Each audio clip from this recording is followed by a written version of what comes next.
Hello, in front of me I've got Volkswagen Golf Sportsvan. In this video I'll show you common problems and repair costs.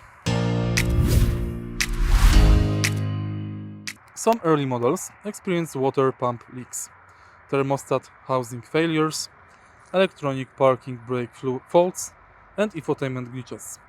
DSG automatic gearboxes require regular servicing, and neglected maintenance can lead to expensive repairs. Early 1.4 TSI engines may develop timing chain or turbochargers issues, depending on engine version. Most suspension and brake repairs are relatively affordable because many components are shared with the Golf MK7. If you found this video helpful, please leave like, comment and subscribe.